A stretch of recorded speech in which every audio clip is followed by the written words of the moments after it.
Receita da felicidade. Se você está gostando dos nossos vídeos, compartilhe, deixe aí sua dica de qual assunto você gostaria que falássemos e com certeza nós vamos falar. Deixe seu like. Hoje nós vamos começar uma nova série que é sobre mudanças de paradigmas. E o que é paradigmas? É você mudar a tua forma de ver, o modelo e os padrões da vida, que você faz as coisas sempre do mesmo jeito, então vamos mudar esses padrões. E hoje nós vamos falar a respeito de algo bem interessante, nós vamos falar sobre como não se tornar um refém do nosso passado. Muitas vezes nós passamos por momentos difíceis, por traumas, separações, doenças, família que às vezes nos trai, amigos que às vezes nos trai, e aí nós vamos guardando todas essas coisas e nós nos tornamos refém do nosso passado. Então, como mudar tudo isso?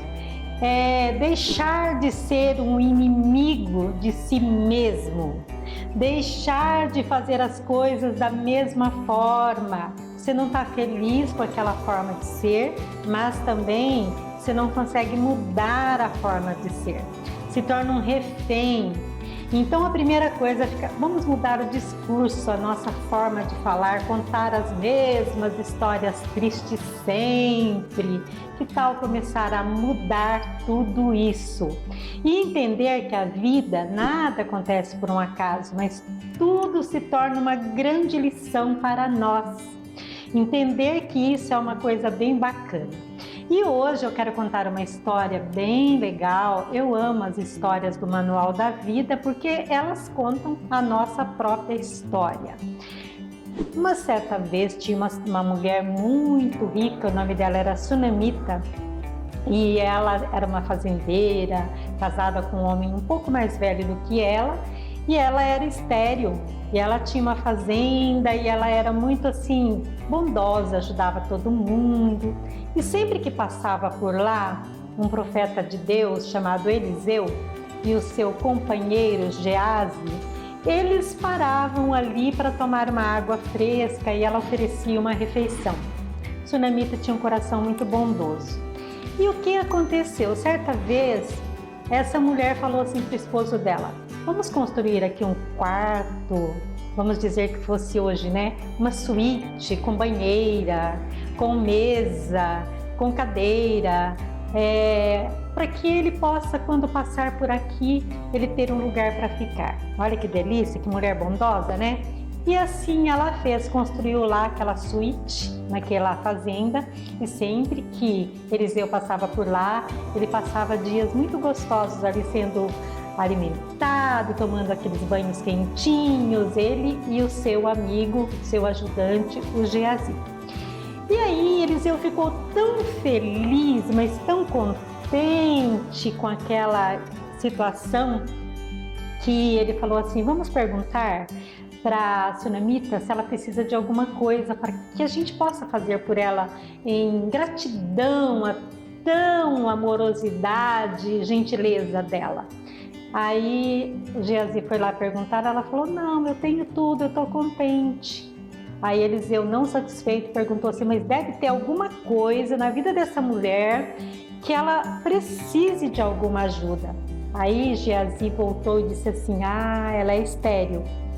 Aí Eliseu, ele era um homem assim tinha muita fé e ele tinha um contato muito íntimo com Deus, então ele disse assim: vamos lá e chama essa mulher que eu vou fazer algo por ela. Então Eliseu orou por ela e disse: o ano que vem, nessa mesma época, você vai estar segurando no colo um bebê. E ela levou um sustão, né? Disse: como assim? Meu marido já é velho, eu sou estéril. Ele falou: você vai estar com o bebê no colo. E aí, o que houve com aquilo? Realmente ela ficou grávida.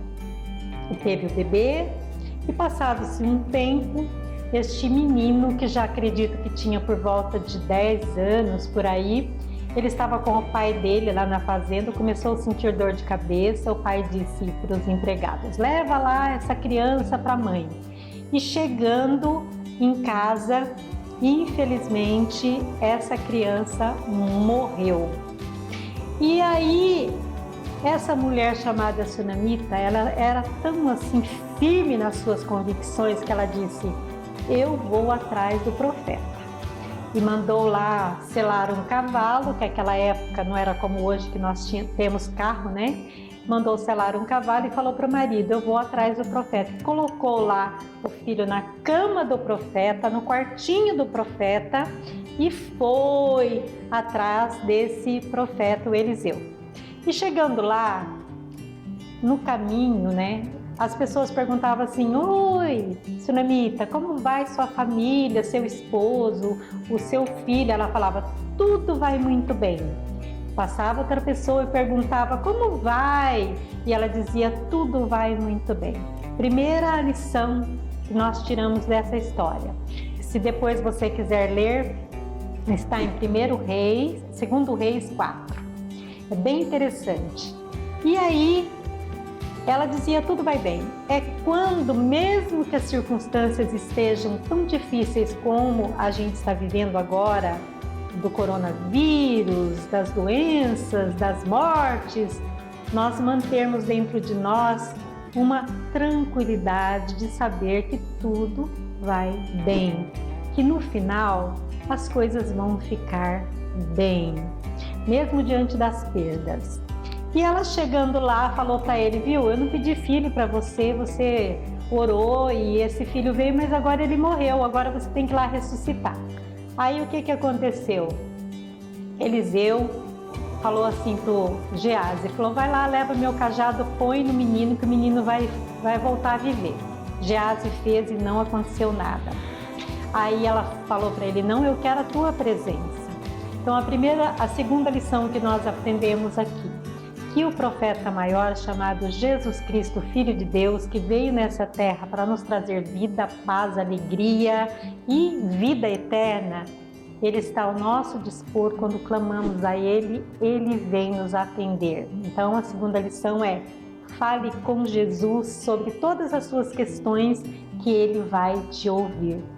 E quando chegou lá, Eliseu fez uma coisa bem interessante. Ele entrou no quarto dele, colocou os olhos dele nos olhos daquele menino, colocou as mãos dele sobre as mãos do menino, colocou a boca dele sobre a boca do menino e deitou em cima, e o menino não voltou a viver. Ele fez novamente e o menino respirou 7 vezes, inspirou e voltou à vida. Qual a lição aqui? Primeiro, palavras. A palavra tem um grande poder, a oração tem um grande poder. Eliseu fez isso em oração e tudo voltou ao normal. A segunda, a fé.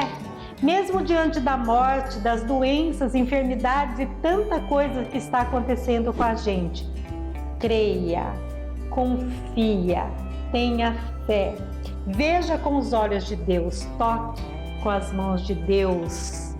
E principalmente, fale as palavras que te trazem vida e não morte. Pare de falar de coisas ruins, de tristeza, de catástrofe, de tantas coisas, coronavírus, e ficar vendo mensagens ruins. Começa a ver com os olhos de Deus, enxergar com os olhos de Deus. E aí, por último, o que aconteceu com a morte? A morte foi embora. Aquele homem de Deus disse: aqui está teu filho. Então aqui a mudança de paradigma é: tire a sua maneira de ver por outra forma diferente. Não importa qual seja a situação, sempre tudo pode mudar.